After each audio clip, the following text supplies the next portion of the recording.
قوة.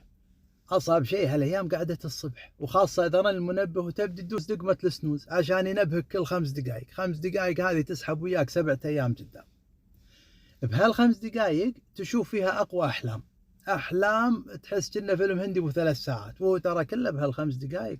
تشوف أحلام غريبة، تشوف خالك مساعد لابس لبس بابا نويل ويفتر عليكم ويوزع الجيمات، تشوف ابو صالح لابس لبس بارني ومداوم بالاوقاف، تقول له ايش فيك انت ايش لابس؟ يقول لك يبا اليوم عندنا بينك داي بالدوام، ايش فيك انت؟ نفس المدارس الخاصه. احلام غريبه ما لها تفسير. بس الحلو بهال5 دقائق هذه هي احلى ما في النومه، نفس قاعد اخر شيء بطل بيبسي اللي ما تبي احد يشربه، هذه ال5 دقائق اللي اخر شيء. وغالبا هو الحلم اللي تذكره لقعت بالنوم، وخاصه لو صار حلم حلو، ولا لقيت نفسك مع بطلة تايتانيك ويتسلط المنبه يرن بهالحزة، تقوم ميت من الحرة، تدوس السنوز عشان ترد تنام تلحق على البطلة، ترد تنام تلقى نفسك بحفلة بصالة الأندلس عايشة المرطة تغني منسية منسية.